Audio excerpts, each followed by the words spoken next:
지난 시간에 이어서 언약 심판, 언약 소송에 관한 말씀 함께 나눠드리도록 하겠습니다. 하나님은 심판하시는데 살리기 위해 심판하십니다. 하나님은 악인이라 할지라도 살게 되기를 원하십니다. 그리고 그 이야기를 가장 잘 보여주는 이야기가 창세기 4장에 기록이 되어 있는데, 그것이 가인을 위한 복음일 뿐만 아니라 이 시대 모든 사람을 위한 하나님의 복음이 된 것입니다. 그런데 이 아름다운 이야기가, 가인을 향한 하나님의 사랑의 이 이야기가 이해하기가 굉장히 어렵다. 창세기 4장에 있는 이 말씀이 이해하기에 굉장히 어렵다. 학자들이 성경에서 제일 어려운 말씀이다라고 하는 그 구절들이에요. 그래서 그 가장 어려운 구절들 중에 한 말씀이 죄가 문 앞에 엎드려져 있다라는 이 말씀이에요. 이게 무슨 뜻이에요? 도무지 이해가 되지 않는 말이에요. 그리고 가인이 제사를 드리는데 가인의 제사가 거절된 세 가지 이유를 함께 살펴보도록 하겠습니다. 성경에서 가장 중요한 주제가 하나님께 경배하고 하나님께 제사 드리고 하나님을 예배하는 그 주제가 성경에서 가장 중요한 주제인데, 아벨과 그의 제사는 하나님께서 연락하시고 가인과 그의 제물은 하나님께서 보지 않으셔요. 그렇기 때문에 우리가 하나님께 올려드리는 이 언약의 예배가, 제사가 하나님께 복을 받고 하나님의 자녀가 되는 이 언약 제사의 가장 중요한 요소가 무엇인지 함께 살펴보는 시간 갖도록 하겠습니다. 다시 한번 말씀을 드려요. 하나님이 가인을 사랑하셨다. 근데 성경에서 최초의 살인자가 누구예요? 가인이에요. 그래서 하나님께서 가인을 향한 그 애절한 마음을 이렇게 나타내시는 그 구절을 함께 나누도록 하겠습니다. 먼저 고린도후서 5장 21절 말씀, 하나님이 죄를 알지도 못하신 이를 우리를 대신하여 죄로 삼으신 것은 우리로 하여금 그 안에서 하나님의 의가 되게 하려 하시니라. 아멘. 요한복음 5장 40절, 그러나 너희가 영생을 얻기 위하여 내게 오기를 원하지 아니하는도다. 창세기 3장에서 범죄한 첫 인류를 하나님께서 소송 자리로, 재판정으로 불러내신다라는 말씀을 드렸어요. 그래서 내가 어디 있느냐라는 말은 그냥 하나님이 몰라서 너 어디 있지? 어디 숨었냐? 라는 그런 뜻이 아니라 그 죄의 비참에 떨어져서 낯선 두려움과 공포에 떨어져 있는 죄의 결과를 당할 것에 걱정하고 있는 그 인류를 그 공포와 죄의 결과로부터 건져내시기 위하여 하나님께서 재판정을 여시는데 그를 불러내는 이야기다라고 말씀을 드렸어요. 그래서 언약 소송에 관한 이야기다라고 말씀을 드렸고, 오늘 말씀은 하나님이 다시 한번 사람에게 하시는 말씀이에요. 내 아우 아벨이 어디 있느냐라는 그 질문과 관련된, 이것도 이제 언약 심판, 언약 소송에 관한 말씀이에요. 관련된 말씀을 살펴보도록 하겠습니다. 그래서 다시 한번 지난 시간의 말씀을 리뷰하면, 내가 어디 있느냐라는 이 하나님의 말씀은 하나님께서 조사하시고 심판하시는 내용인데, 하나님께서 조사하시고 심판하시는 이유가 무엇이냐면 그 아담과 하와를 정죄하기 위해서 그런 것이 아니라 그를 돕기 위해서, 소송을 시작하기 위해서, 그를 건져내기 위한 재판을 시작하기 위한 가장된 질문이다라고 그렇게 말씀을 드렸어요. 오늘 말씀 창세기 4장 7절의 말씀인데, 이것을 어떤 학자는 성경에 기록된 두 번째 복음이다라고 그렇게 말씀해요. 근데 이 4장 7절의 말씀에 이런 말씀이 있어요. 선을 행하지 아니하면 죄가 문에 엎드려 있느니라. 참 이해하기 어려운 말씀이에요. 이 말씀을 이해하기 위해서 기본적으로 우리가 알아야 될 것 짧게 말씀을 드립니다. 구약 성경 히브리어에는 명사가 남성 명사가 있고 여성 명사가 있어요. 두 가지 다 쓰이는 명사도 있지만 남성 명사, 여성 명사가 있다. 그런데 또 어떤 명사가 있냐면 문맥에 따라서 뜻이 달라지는 명사가 있어요. 한 단어인데 이런 뜻으로도 쓰이고 저런 뜻으로도 쓰이는 그런 단어가 있다라는 것입니다. 대표적인 것이 핫하트라는 말인데, 그게 여성 명사인데 죄로 쓰이기도 하고 속죄죄로 쓰이기도 해요.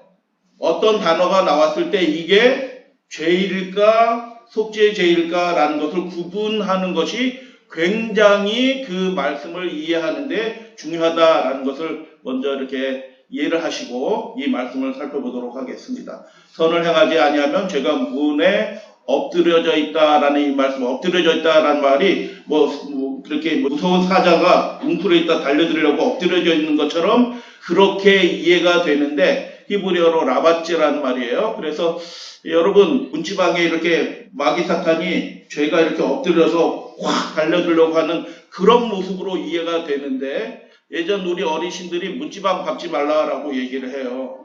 근데 문지방을 왜 밟지 말라라고 얘기하냐 하면 사람들의 미신 가운데서 문지방 귀신이 있어서 나쁘게도 하고 좋게도 하고 그런 문지방 귀신이 있다라고 생각이 했다라고 얘기를 합니다. 그래서 문지방을 밟지 말라라고 그렇게 했다고 그렇게 얘기합니다. 그런데 이런 이야기가 아주 고대 메소포타미아 지역에서도 그런 이야기가 있어요. 문지방에 있는 문 앞에 있는 라비춤 아까 무슨 말하고 비슷해요? 문 앞에 웅크려져 있는 이렇게 있는 그 라바찌라는 동사하고 비슷한 말이에요. 문지방에 있는 라비춤이라는 악마가 있다라고 그렇게 고대 메소포타미아 사람들도 생각했다라고 얘기해요. 다시 한번 성경에서 가장 어려운 구절 그러나 성경에서 가장 아름다운 이야기를 담은 이 말씀을 함께 나누게 되기를 원합니다. 창세기 4장 7절 내가 선을 행하면 이 말씀이 어떤 배경에서 나온 말씀인지를 여러분 우리가 먼저 이해하는 것이 중요해요. 바로 그 앞에 어떤 말씀이 있냐면 아벨과 가인과 아벨이 하나님 앞에 제사 드리는 얘기가 나와요. 가인은 땅의 소산물로 제물을 삼아 여호와 하나님께 제사하였고 아벨은 양의 첫 새끼와 그 기름으로 제사하였다. 그런데 하나님께서는 어떻게 하셨다? 아벨과 그의 제물은 어떻게 하셨다고요? 받으셨다라고 얘기하는데 그 받으셨다라는 말씀이 무슨 뜻이냐면 보신다는 뜻이에요. 그 제사를 드리는 그 제물을 드리는 그 사람을 하나님이 이렇게 보시는 거예요. 그런데 가인과 그의 제물은 받지 않으신지라 라는 이 말씀은 무슨 뜻이냐면 그가 하나님께 예배 드리는데 그가 하나님께 제사 드리는데 그의 삶에 그의 마음에 결정적인 것이 결여되어 있기 때문에 그가 제사를 드리고 예배는 드리지만 하나님이 그가 제사 드리는 모습을 보지 않으신다라는 그런 얘기예요. 그러니까 결정적인 중요한 얘기예요. 우리의 삶에 하나님과의 언약의 관계를 맺는 이 제사 언약의 그 장면에서 어떤 사람이 드리는 제사는 하나님이 보셔요. 귀하게 보셔. 근데 어떤 사람이 드리는 제사는 하나님이 보지 않으셔. 왜 그랬는가? 왜 그런가에 대해서 사람들이 굉장히 궁금하게 생각을 하는 것이죠. 그래서 어떤 생각들을 하냐면 군켈이라는 학자는 하나님이 유목민을 좋아하신다. 그렇게 생각하는 학자도 있고 칼뱅은 그 제사 드리는 사람의 동기가 달랐기 때문에 하나님이 가인의 제사는 받지 않으신 거지 라고 생각을 했습니다. 그리고 어떤 사람들은 그 제사 드리는 예배 드리는 태도가 예배 드리는 게 아니야. 올바른 예배의 태도가 아니야. 그래서 하나님이 안 받으신 거야 라고 그냥 일반적으로 생각하는 분들도 있고 스키너라는 유명한 창세기 연구자는 뭐라고 얘기하냐면 그 제물에 가인의 제물에는 피가 없었기 때문에 하나님의 희생을 나타내는 그 피가 없는 제물이었기 때문에 하나님이 받지 않으셨다라고 얘기하고 요세푸스는 뭐라고 얘기하냐면 저절로 난 거잖아요. 양의 새끼는 저절로 난 것이고 농작물은 자기가 키워서 만들어낸 거기 때문에 인위적인 제물은 하나님께서 안 받으신다. 뭐 이렇게 생각하시는 분들도 있어요. 이런 생각들이 딱 부러지지가 않아요. 이 본문의 말씀하고 딱 연결돼서 왜 하나님이 어떤 사람의 제사는 받고 어떤 사람의 제사는 보지 않으신지에 대해서 딱 부러지는 설명이 안 되기 때문에 폰 라트라고 말하는 유명한 구역학자는 뭐라고 하면 잘 모르겠는데 이건 하나님이 그렇게 선택하신 것이기 때문에 그냥 그것으로 받아들여야 된다라고 그렇게 말하기도 합니다. 창세기 4장 7절에 이 성경에서 가장 어려운 유대인이고 기독교인이고 상관없이 정말 가장 어려운 성경 구절 중에 하나다라고 얘기하는 이 세 구절을 하나씩 이제 살펴보도록 하겠습니다. 첫 번째, 내가 선을 행하면 어찌 낯을 들지 못하겠느냐라고 되어 있어요. 근데 여러분 이 4장 7절에 이 말씀에서 성경 원문에는 얼굴, 이 낯이라는 말이 없어요. 그러니까 이 성경을 해석하는 사람이 자기 마음대로 붙여놓은 말이에요. 근데 말씀을 드려요. 바로 앞절에는 무슨 내용이 있어요? 제사 드리는, 제물을 하나님께 드리는 장면과 관련된 말씀이에요. 그래서 내가 선을 행하면 어찌 낯을 들지 못하겠느냐라는 말은 내가 선을 행하였더라면 내 제물이 받아들여지지 않았겠느냐라는 그런 말씀이다라는 뜻이에요. 그래서 유대인의 성경을 영문으로 스스로 바꾼 성경이 타나크 영문 성경이 있어요. 그거에서 보면은 그것이 올려지지 않았겠느냐라고 제물의 의미로 그렇게 얘기해요. 낯이 아니고, 그리고 여러 영역 성경에서도 아벨과 그의 제물을 하나님께서 보셨고 가인과 그의 제물은 하나님께서 보지 않으셨다라고 얘기하는 것처럼 여러 영어 성경이 내가 받아들여지지 않았겠느냐라고 그렇게 말합니다. 그래서 첫 번째 문장에서 뜻하는 바는 무엇을 의미하냐면 내가 선을 행하였더라면 어찌 너와 내 제물이 받아들여지지 않았겠느냐라는 그런 하나님의 말씀이에요. 여러분 여기서 너와 내 제물이라고 얘기할 때 어떤 제물일까요? 여러분 저는 이것을 살펴보면서 깜짝 놀랐어요. 여러분 하나님이 곡식 제사 싫어하시는 분인가요? 꼭 양으로 제사 드려야지 그거 받으시는 분인가요? 여러분 레위기 2장에는 곡식 제사에 관한 규례들이 쭉 그 한 장 전체가 그렇게 다 나와요. 하나님께 드리는 레위기 제사는 한참 이후에 생겼지만 곡식 제사도 하나님께 드리는 제사의 일부예요.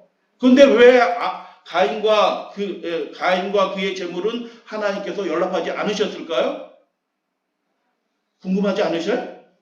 그런데 그 이야기에 대해서 제미슨 포세 브라운 성경주석이라고 아주 유명한 성경주석에 기록된 이야기를 읽어드리기를 원합니다. 저는 이 이야기를 읽으면서 빛을 봤어요. 아, 그렇지 라고 깨달음이 있었는데 죄가 문 앞에 엎드려져 있었다. 이 말은 여기서 죄란 속죄 제물을 의미한다. 아까 하타트라는 말이 두 가지 의미로 쓰인다고 말씀을 드렸어요. 죄라는 의미로도 쓰이고 속죄 제물이라는 의미로도 쓰여요. 그래서 죄가 문 앞에 엎드려져 있다라는 이 말을 죄로 해석하지 않고 말고 속죄 제물로 이해해야 한다. 이는 성경에서 이 단어가 지닌 일반적인 의미이다.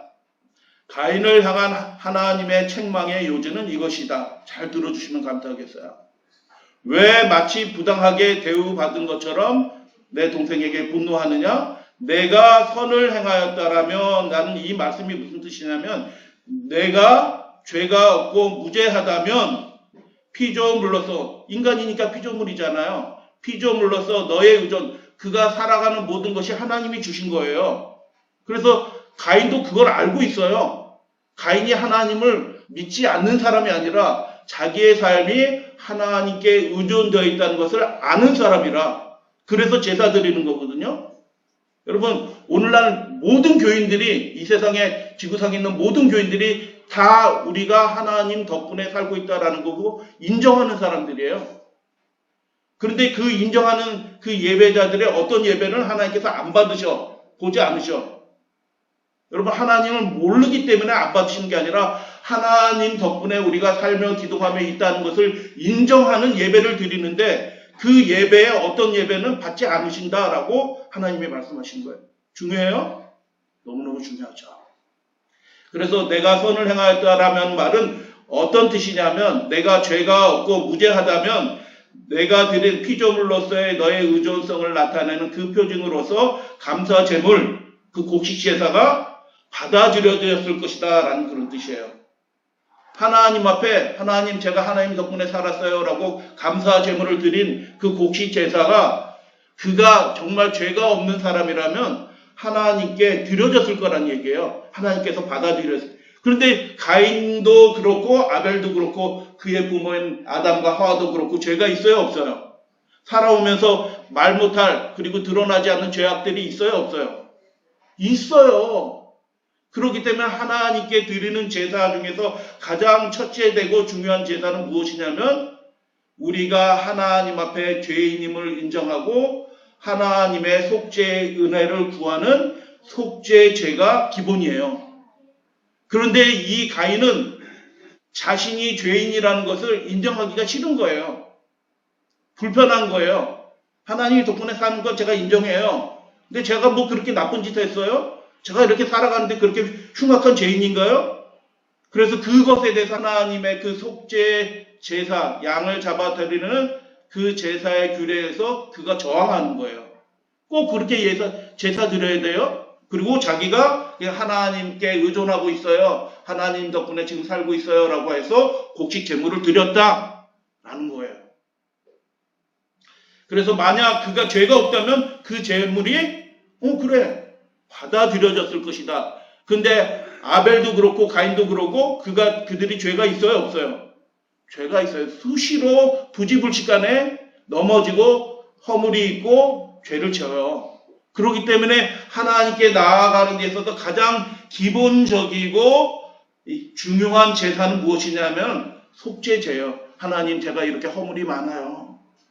하나님 아버지께 욕을 돌려드린 때가 너무 많아요. 하나님 죄송해요. 하나님 용서를 구합니다. 새롭게 해주세요. 라고 그렇게 기도하는 일이 정말 중요하다. 그래서 감사 제물이 받아들여졌을 것이다. 라고 그렇게 말합니다. 그러나 내가 선을 행하지 아니하였으니 이 말은 무슨 뜻이에요? 내가 허물이 많은 인생이지. 죄인이지. 그래서 너에게 무엇이 필요하다? 네가 속죄하면 네가 죽어야 되니까 너 대신 속죄할 하나님의 아들이신 여자의 후손으로 오실 그리스도의 희생을 붙잡아라 라는 그런 뜻이에요. 그래서 너에게 무엇이 필요하다? 너의 구주가 필요하다. 너의 죄를 위해서 대신 죽어줄 하나님의 어린 양이신 그리스도가 필요하다. 그래서 속죄 제물이 필요하다라고 하나님이 그렇게 말씀하신 거예요. 만일 그것을 드렸더라면 너는 받아들여졌을 것이며 그가 흉악한 죄를 어떤 죄를 졌더라도 그렇게 구주를 간절히 바라고 붙들면서 속죄 제물을 하나님 앞에 자신의 죄를 고백하고 그 제물을 드렸더라면 너는 받아들여졌을 것이며 너의 장자의 권리가 뭐예요? 제사 많이 받는 것이 장자의 권리의 일부지만 그게 중요한 게 아니에요. 그리스도가 하나님께서 택하신 그 계보를 통하여 만유를 다시 회복하실 그 그리스도께서 오실 거예요. 제사 직분이 장자권의 최고의 권리인 것입니다. 그래서 가인 내가 올바로 속죄제를 드렸더라면 내 장자의 권리에 대한 영예를 유지할 수 있었을 것이다 라고 하나님이 그렇게 말씀하시는 거예요. 그래서 이 말은 예배 방식에 대해서 이전에 어떤 분명한 지침이 주어졌음을 암시하는 말씀이다 라는 것입니다. 그런데 이렇게 예배 드리는 것이 하나님의 뜻인데 그 예배를 통하여 우리를 대신하여 죽으실 어린 양이신 예수 그리스도를 바라보는 것이 그 제사의 핵심인데 그가 자신의 죄를 인정하는 것을 거부한 것입니다. 그리고 무엇을 대신 드린 거예요? 하나님 앞에 곡식 제사, 땅의 열매로 제사를 드렸다라는 것입니다. 그래서 그 제사가 하나님께 연락될 수 없었던 하나님이 보시지 않을 수밖에 없었던 결정적인 이유는 무엇이냐면 그의 죄에서 구원하실 하나님의 희생을 그가 인정하지 않는 거예요. 내가 뭐 그렇게 죄가 많다고 다 그렇게 사는 거지 라고 가인이 그렇게 생각한 것입니다. 그러나 아벨은 믿음으로 제물을 드렸다. 히브리서 11장 4절 그렇게 말씀합니다.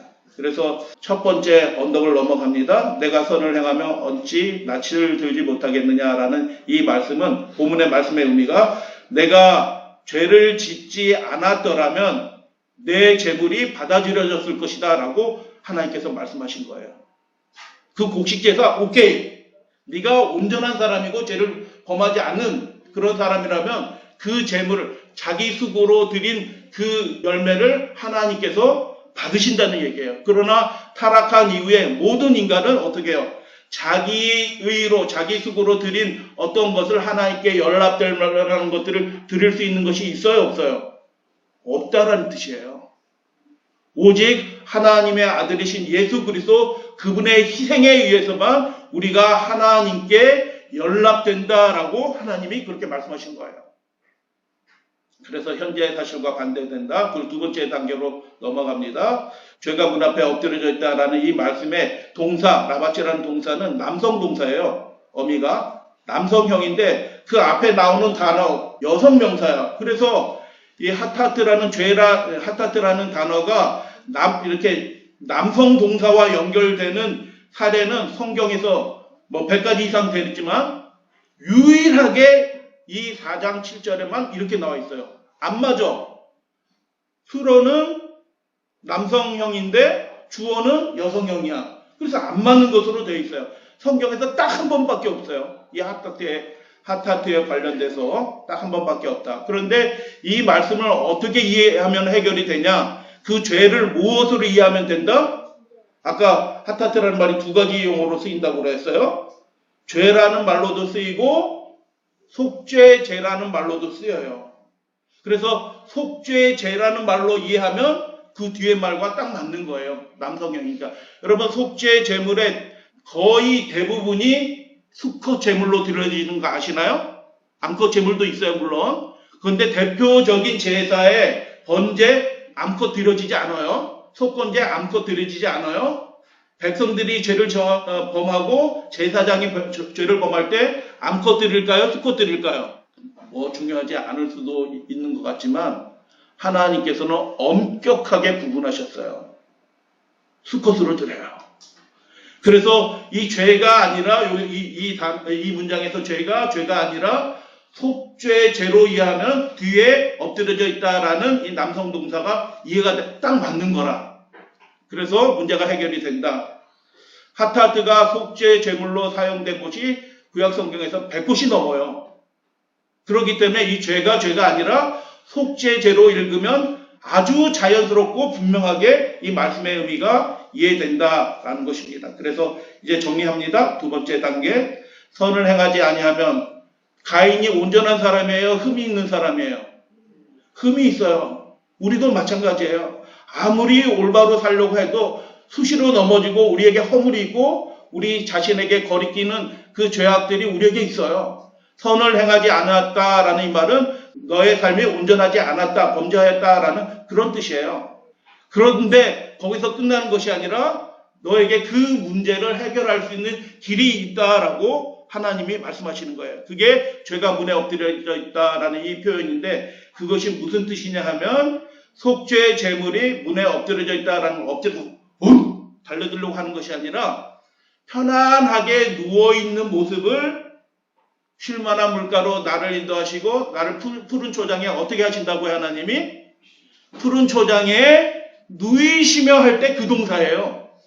그래서 속죄 제물이 가인의 문 앞에, 가인 집 문 앞에 편안하게 누워있다. 이 말씀은 무슨 뜻이냐면 너에게도 속죄 제물이 있고 하나님 앞에 그 속죄 제물을 의지하여 하나님과 화목할 수 있는 길이 너에게도 있다. 그러니까 이 말씀은 무슨 뜻이에요? 너의 연약함과 허물을 고백하고 하나님이 우리를 대신하여 희생하실 어린 양이신 그리스도신 그분의 공로를 너도 붙잡을 수 있다라고 그렇게 말씀하시는 거예요. 복음인가요? 그가 온전하지 않고 허물이 있고 죄악 가운데 있었지만 그 가인조차도 하나님 안에서 장자권을 누리고 메시아의 조상이 되고 하나님 앞에 그 죄의 문제가 해결될 길이 너에게도 있어. 그리스도의 공로를 희생을 의지하면 돼 라고 하나님께서 그렇게 말씀하신 거예요. 그래서 속죄 제물이 가인의 집 앞에 있었다 라는 그런 말씀이에요. 세 번째, 죄가 너를 원하나 너는 죄를 다스릴지니라. 성경 본문에 보면 죄라는 말이 없어요. 원한다, 다스린다 라는 것은 모두 남성형이에요. 그래서 죄가 들어오면 또 안 돼. 그러면 원한다, 다스린다 라는 이 행위의 주어가 되는 그 단어도 남성형 어떤 것이 되어야 되는데, 그것의 힌트가 창세기 3장 16절에 나와요. 하나님께서 범죄한 그 여자에게 이렇게 말씀하셔요. 너의 사모가 남편이라는 뜻이에요. 너의 사모가 그에게 있을 것이며 남편 그는 너를 다스릴 것이니라 라고 말씀하시는 이 구절이 형식상으로 똑같이 이 4장 7절에 반복이 되는 것입니다. 그의 사모가 너에게 있을 것이며, 그는 누구예요? 아벨이에요. 네가 그렇게 속죄제를 드려서 그리스도의 공로를 붙잡는 그런 예배자가 된다고 하면 동생이 너를 사모할 거다. 부러워할 것이다. 형이 너무 부러워. 형의 자손을 통하여 그리스도가 오실 거잖아. 형이 그런 제사장의 직분을 갖게 되었으니 형이 너무 부럽다. 라고 하는 그런 마음. 아벨의 사모가 너에게 있을 것이며 가인 너는 내 동생 아벨을 다스릴 것이다 라고 그렇게 말씀하는 거예요. 그래서 이 세 번째 말씀은 그렇게 해결이 됐고요. 그래서 창세기 4장 7절 성경에 기록된 두 번째 복음의 이 말씀을 간략하게 요약하면 이렇게 될 수 있습니다. 내 제물이 받아들여질 수 있을 것이다. 뭐 하면? 그 곡식 제사가 자기가 죄가 없고 허물이 없고 완전한 사람이면 하나님이 그 의를 받아들이시는 거예요. 근데 우리는 그렇게 제물을 드릴 수 있는 사람이 아무도 없어요. 모두가 다 허물이 있는 사람이라, 넘어지는 사람이라, 연약한 사람이라. 곡식 제물로 자기 의로 제물을 드리면 안 되는 거예요. 누구를 의지해요? 우리가 죄인이고 허물이 많은 인생이기 때문에 우리의 죄를 대신하여 죽음을 당하신 하나님의 어린 양이신 그분, 속죄 제물이신 그분을 의지하여 우리가 제사를 드리고 예배를 드려야 돼요. 그래서 우리 예배 가운데서 빠지면 안 될 것이 뭐냐면 죄에 대한 고백이에요. 우리의 연약함에 대한 고백이에요. 예수 그리스도를 바라보는 그런 제사가 예배가 돼야지 그 예배를 하나님께서 보신다라고 그렇게 말씀하시는 거예요. 가인에게도 속죄 제물이 있었다. 그렇게 올바른 제사를 드리게 되면, 올바른 예배를 드리게 되면 너에게 아벨의 사모가 원함이 있을 것이고 너는 내 동생을 다스리는 가정 제사장 족장의 우두머리가 될 것이다 라고 하나님께서 말씀하신 거예요. 자, 4장 7절의 말씀 보니까 하나님이 가인을 야단치는 거예요? 그를 사랑해서 공고하시는 거예요? 이 말씀의 의미를 이해가 되셨잖아요. 성경에서 가장 중요한 내용을 다루고 있어요. 제사를 다루고 있고요. 속죄를 다루고 있고요. 하나님과 다시 화목되는 그 복음을 다루고 있는 이야기예요. 4장 7절이.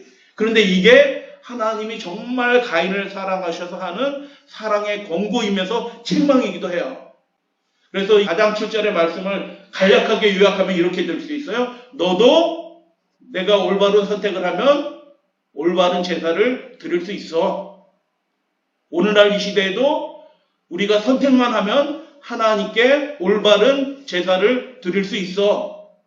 이 예배 시간에 오직 우리의 마음을 우리를 대신 위하여 죽으시고 살아나신 예수 그리스도를 집중하고 그분께 영광을 올려드리는 그런 제사를, 예배를 우리도 드릴 수 있어 라고 그렇게 하나님께서 말씀하시는 거예요. 그래서 이 여기서 올바른 제사는 무엇이에요? 속죄 제사예요. 하나님의 아들이신 분이 우리 대신 죽으신 그 공로를 의지하는 예배, 그 제사를 드리라라고 지금 가인에게 그렇게 말씀하시는 거예요. 그래서 우리 제사 가운데서, 우리 예배 가운데서 반드시 있어야 될 그 가장 중요한 것이 뭐냐면 우리에게 무엇이 필요하다고요? 우리에게 구주이신 그리스도가 필요합니다라고 고백하는 제사가 되는 거예요.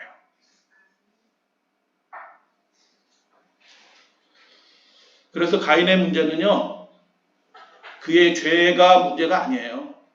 그가 범한 악이 문제가 아니라 그에게 있었던 그 기회를, 그 재물을 하나님의 공로를 의지하지 않은 것이 문제다라고 유명한 11세기 랍비 라시는 그렇게 주석을 했습니다. 이것을 영적으로 다시 한번 말씀을 드려요. 가인의 문제는 그의 죄가 아니라 구주가, 그의 삶에 구주가 필요하다는 것을 인정하지 않은 것이다. 그의 삶의 가장 중요한 문제가 그것이었다라는 것입니다. 그래서 창세기 3장 이야기, 하나님께서 아담을 그 재판정으로 불러내셔서 그를 구원하시는 그 언약 소송과 조사 심판에 관한 그 이야기의 결론 부분에서 하나님이 무엇을 하시던가요? 나무 잎으로 입었던 그 옷 대신에 하나님이 그 어떤 짐승을 잡아서 그것을 벗겨낸 것으로 그들에게 입혀주시는 거예요. 그래서 여자의 후손 그리스도께서 그들을 위한 속죄 제물이 되실 것을 창세기 3장에서 그렇게 이미 말씀하셨어요. 그리고 4장에서도 역시 그 제사에 관계된 얘기예요. 가인과 아벨의 제사가 있는데 그 하나님의 희생과 그분의 공로를 의지하는 제사를 드리도록 에덴 동산에서부터 이미 정해진 거예요. 그리고 우리가 제사를 드릴 때 우리의 삶을 통하여 이 예배 시간마다 우리가 고백해야 될 것이 무엇이냐면 우리에게 구주이신 그리스도께서 필요합니다라고 우리가 고백하는 거예요. 우리가 우리의 자신의 의로는 하나님 앞에 도무지 설 수 있는 사람이 아닙니다라고 우리가 하나님 앞에 겸손히 고백하는 그 제사를 드리고 그리스도의 은혜와 공로를 붙잡게 될 때 그게 아벨과 그의 제물이 드려진 것처럼 우리의 제사가, 우리의 예배가 하나님 앞에 드려지게 되는 것이다 라고 그렇게 말씀하는 것입니다. 그래서 두 가지 예배가 있어요. 두 가지 예배. 하나님이 받으시는 예배가 있고 하나님이 보지 않으시는 예배가 있어요. 정말 간절히 하나님을 바라는 그 자신의 연약함을 보고 하나님 없이는 저는 하루도 살 수 없어요 라고 하는 그 제사가 있는 것입니다. 그래서 명령에 따른 제사가 있고 자유로 드리는 제사가 있는데 이 장의 내용을 보면 하나님 없이도 그 선악을 알게 하는 나무의 과실을 먹으면 행복할 줄 알았어요. 미혹당해서. 그래서 따먹잖아요. 그게 죄가 되었고. 먹지 말라는 하나님의 명령은 무슨 뜻이에요? 하나님이신 전능하신 하나님이 그 선하고 아름다운 모든 것을 허락해 주신 하나님이 우리의 삶을 완전하게 책임져 주시겠다라는 약속의 계명이에요. 하나님이 그 열매 아껴가지고 니네는 먹지 마 아쉽게 하려고 하는 것이 아니라 그 선악을 알게 하는 나무의 과실의 그 의미는 무엇이냐면 천주와 만물을 이루신 우리를 정말 존귀하게 만드신 하나님이 우리의 생애의 모든 것을 완전하게 채워주시겠다라는 약속이에요. 근데 첫사람이 그것에 실패한 거죠. 하나님 없이도 스스로 설 수 있는 것처럼 그렇게 생각해서 실패하게 된 것이죠. 그래서 3장에서는 그 범죄의 결과로 스스로 만들어 자신의 옷을 나무 잎으로 입잖아요. 근데 하나님께서는 그 옷 대신 무엇을 줘요? 하나님의 아들이신 분의 희생을 상징하는 벗겨낸 그 옷을 입혀줘요. 여러분 구글 같은 데서 검색해보면 아담과 하와가 입은 가죽옷이 어떤 모양인지 보면 원시인처럼 이렇게 옷을 입고 있어. 이렇게 반바지처럼 이렇게 원시인처럼 입고 있어요. 다 그런 그림이에요. 근데 원문의 의미는 그런 게 아니에요. 유대인들이 입는 긴 드레스 같은 옷 있잖아요. 로브라고 얘기하는데 그래서 그의 전신을 완전히 가리는 그런 가죽옷을 하나님이 입혀주신 거예요. 우리의 허물을, 우리의 수치를 완전히 가려주시는 예수 그리스도 하나님의 아들의 의를, 완전한 의를 우리에게 입혀주시는 이야기가 창세기 3장의 이야기예요. 그러면 우리가 제사 드리고 예배 드릴 때 어떻게 제사를 드려요? 그렇게 우리에게 완전한 의가 되어주시기 위하여 자신의 피를 기꺼이 우리 대신 흘려주신 예수 그리스도, 속죄의 제물이 되신 예수 그리스도를 의지해야 되는 것이에요. 할렐루야 아멘. 그렇게 의지하는 예배가 하나님이 보시는 예배가 되는 거예요. 그래서 우리의 제사에서 무엇이 필요하다? 그분이 값없이 제공해 주시는 그의 의를 의지하는 그런 믿음의 고백이 우리에게 필요하다. 그게 아벨과 그의 제사에 관한 얘기예요. 너무너무 감사한 일이잖아요. 우리가 허물이 많은데 완전한 자로 하나님 앞에 입힘을 받는 거예요. 그런데 가인은 어떻게 했다고요? 땅의 소산물로 드린 거예요. 하나님, 제가 뭐 이렇게 허물이 좀 있는 것 같긴 한데 제가 그게 큰 허물인가요? 하나님, 제 재물 받으세요 하고 제가 하나님 덕분에 먹고 사는 거니까 하나님 제 재물을 받으세요. 이렇게 드린 거예요. 감사 제물로. 예, 하나님의 의와 그분의 희생과 공로를 의지하지 않는 자기 자존의 그 재물을 하나님께서 자기 일을 하나님께서 받으실 수 없다라고 그렇게 말씀하시는 거예요. 우리의 삶에 예수 그리스도 우리 주님이 필요하다라는 것을 아침마다 우리 새벽에 눈 뜰 때마다 제가 지금 눈 뜨고 호흡하게 된 것은 하나님의 아들이신 예수 그리스도의 희생 덕분에 지금 제가 눈을 떴네요 라고 하나님의 은혜를 고백하시고 예수 그리스도의 공로를 인정하시고 고백하시는 여러분들 되시기를 주님의 이름으로 축복합니다. 그것이 아벨의 믿음이었다는 것이에요. 그래서 이제 정리하는 말씀으로 들어갑니다. 성경에서 가장 난해한 구절을 지금 우리는 잠깐 살펴봤어요. 이해가 되신 것 같아요. 저는 이거 논문을 독파하느라고 몇 달 걸렸어요. 사실은 몇 달 걸렸고 오늘 새벽까지도 3시까지도 다른 논문들 살펴보고 주석들 외국 주석들 살펴보고 해서 최종적으로 3시에 정리하고 아이고 하나님 이 말씀이 나를 위한 말씀이네요 하고 감사하면서 이걸 알게 해주셔서 너무너무 감사해요 라고 하고 잠들었거든요. 왜 그러면 가인은 다른 방식을 선택했는가? 아주 쉽게 말씀을 드려요. 부조와 선지자 72쪽. 가인은 약속된 그리스도의 희생과 희생 제물의 필요성에 대하여 마음속으로 뭐 했다? 우리가 죄를 져봤자 얼마나 진다고 하나님 뭐 꼭 이게 그래요. 우리가 스스로 올바로 살면 되지. 이렇게 하나님의 구속에 관해서 불평과 불신을 품고 하나님 앞에 나아갔다. 그의 봉헌물에는 죄에 대한 무엇이 없었다? 죄에 대한 고백과 참회가 표시되어 있지 않았다. 그는 부분적인 순종만 드렸다. 가장 요긴한 부분, 즉 구속주의 필요성에 대한 인정을 빼버렸다. 그 제사는 하나님께 연락될 수 없는 제사. 그 제사를 드린 사람은 다시 하나님의 나라로 회복될 수 없는 사람. 우리의 삶에 결정적으로 중요한 분은 누구이시다? 우리 대신 속죄 제물이 되신 예수 그리스도의 그분의 온전한 의를 의지하는 믿음의 사람이 되어주시면 감사하겠습니다. 고린도후서 5장 21절을 이제 우리는 새롭게 이해하게 됐어요. 보십시다.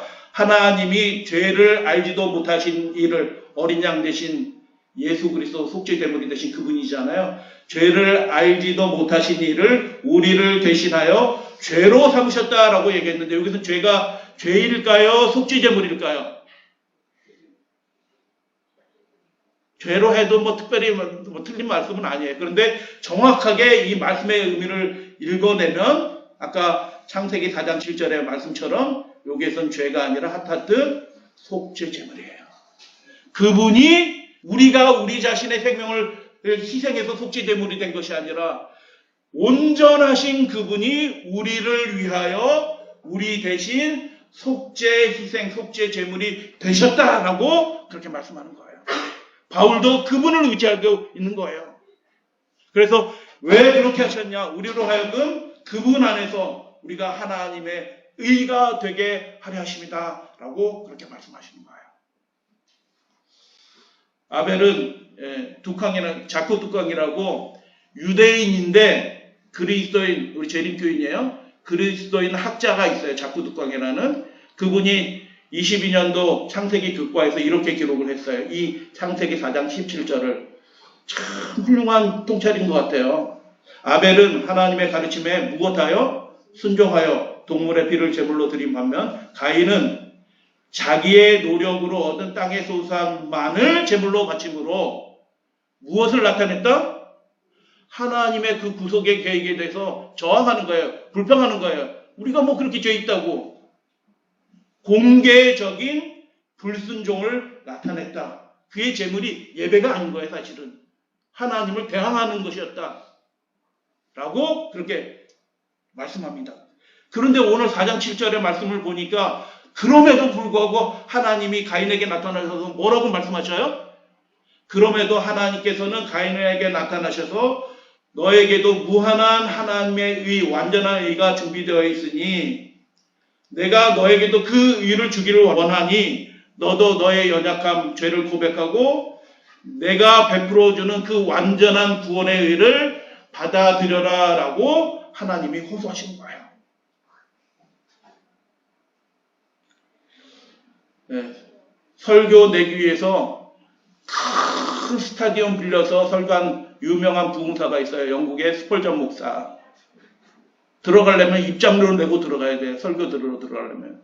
근데 그 스펄전 목사가 이 주석 한 권이면 다 해결된다라고 추천한 주석이 아담 클라크 주석이에요. 감리교 신학자예요. 아담 클라크 그 주석에서 이 클라크 학자가 뭐라고 얘기했냐면 굉장히 은혜스러운 말씀을 이 4장 7절을 통해서 말씀하는 것입니다. 그대로 읽어드리길 원합니다. 창조주께 자비를 구하십시오.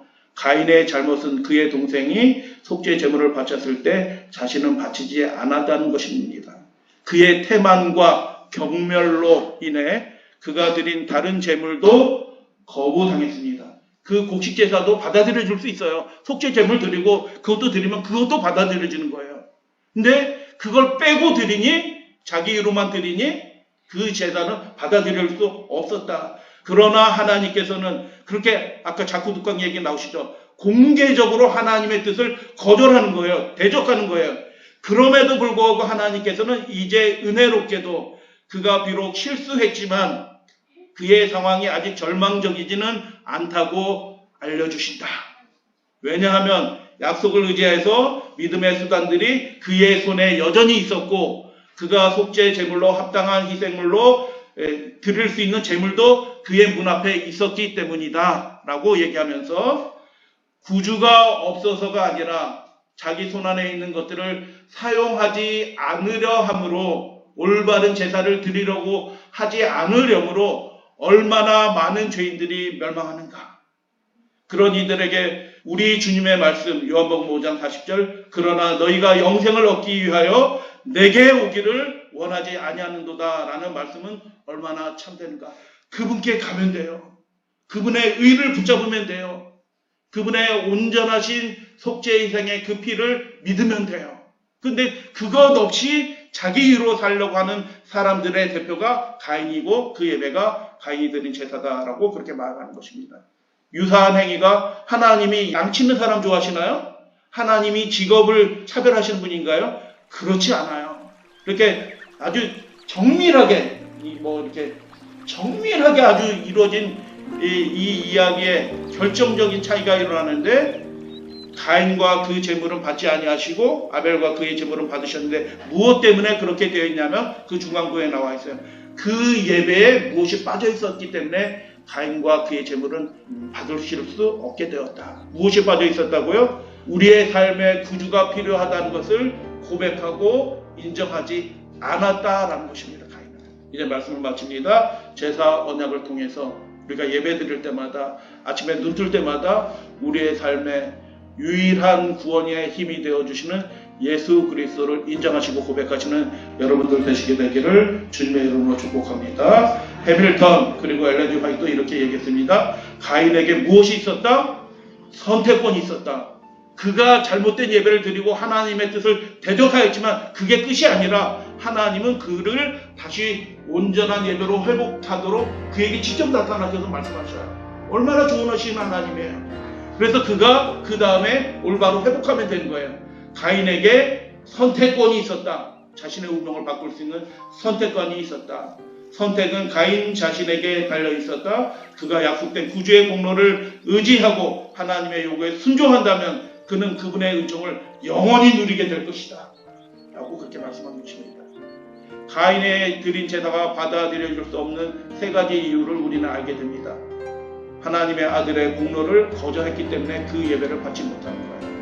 하나님의 공로 대신 자신의 의를, 자신의 공로를 감히 의지했기 때문에 그 제물이, 그 예배가 받아들여지지 않았다. 세 번째, 죄와 불순종에 대한 회개하는 마음이 없었기 때문에 하나님의 자비도 구하지 않았던 것입니다. 그래서 받아들여질 수 없었다. 세 가지 성경절 다시 한번 읽어드립니다. 하나님이 죄를 알지도 못하신 이를 우리를 대신하여 속죄 제물로 삼으셨다. 할렐루야 아멘.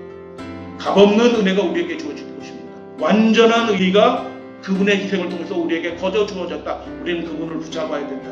그러나 너희가 영생을 얻기 위하여 속죄 제물이 되신 그분을 의지하지 않는구나 라고 예수님이 탄식하셨습니다.